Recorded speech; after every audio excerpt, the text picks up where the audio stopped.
Hello everyone, so in this tutorial we are going to look at how to create clay renders with realistic shadows and also how to have linework layers on top to create visualization bases in Rhino.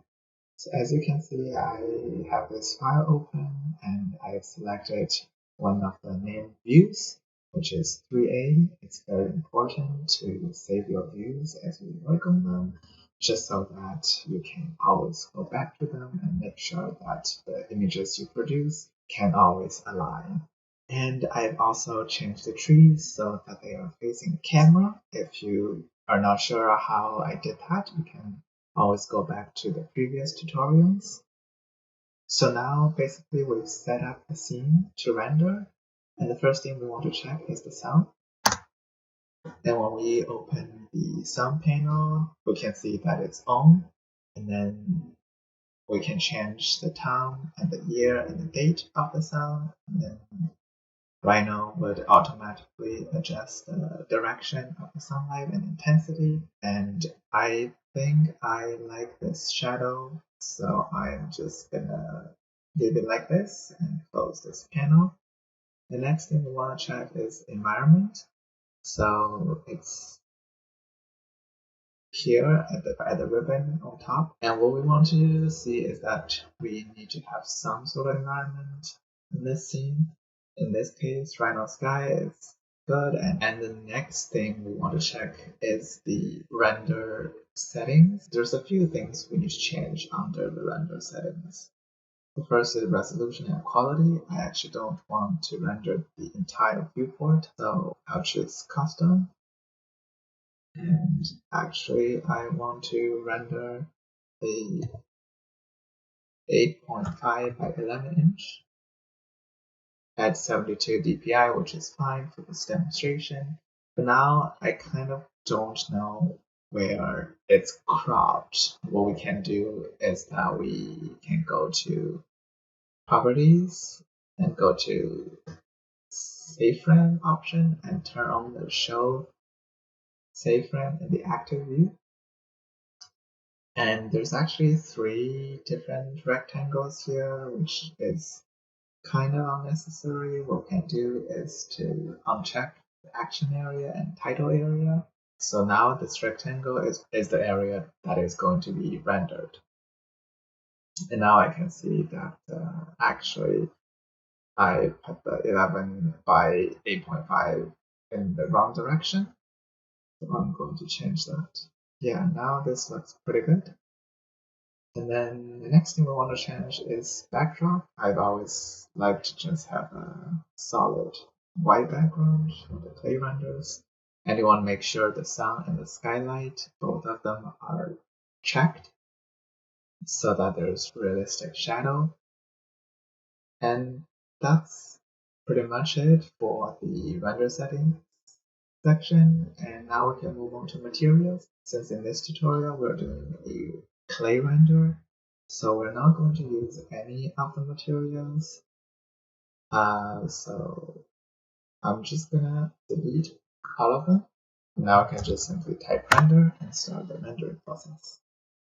Now you can see the render is done, and I'll just click on copy to clipboard, and of course you can save it, but I have my Photoshop open, and then you can directly create the file from clipboard and then paste the render into Photoshop. Now if we look at this render, it seems a bit flat, but since we are in Photoshop, we can always adjust it with different adjustment layers. Another layer I would like to add actually is a light effect called ambient occlusion. What it does is that it will make all the edges darker, which gives it a nice definition in clay models, I find. And it's really easy to do in V-Ray, but if you're using Cycle, you are probably going to have to follow the workflow that I'm going to show now. So let's go back to Rhino and close the render. And in the viewport, we can change the display mode to Arctic. If your Rhino does something like this, it's because you set the real-time render engine to cycles, which it shouldn't be, because I don't think cycle handles ambient occlusion very well. So what we need to do is to go to display options. Under view, archetype, other settings, we will change the real-time display engine to none and hit OK. Now you can see that this display mode is almost just ambient light and all the edges are much darker, which is exactly what we need. Now what we need to do is to just capture to clipboard, and now we need to set the resolution to exactly what we have for the renders. That will be 8.5 by 11 inch at 72 dpi. Then I'll hit OK and go back to Photoshop and paste this layer on top. So what we can see is that these two layers perfectly line up, and the ambient occlusion makes the image much more defined. So we will change the blend mode of this layer to multiply, and you can always change the opacity of this layer to make it look more realistic. And now the last thing we want to do is a layer of line work on top of this.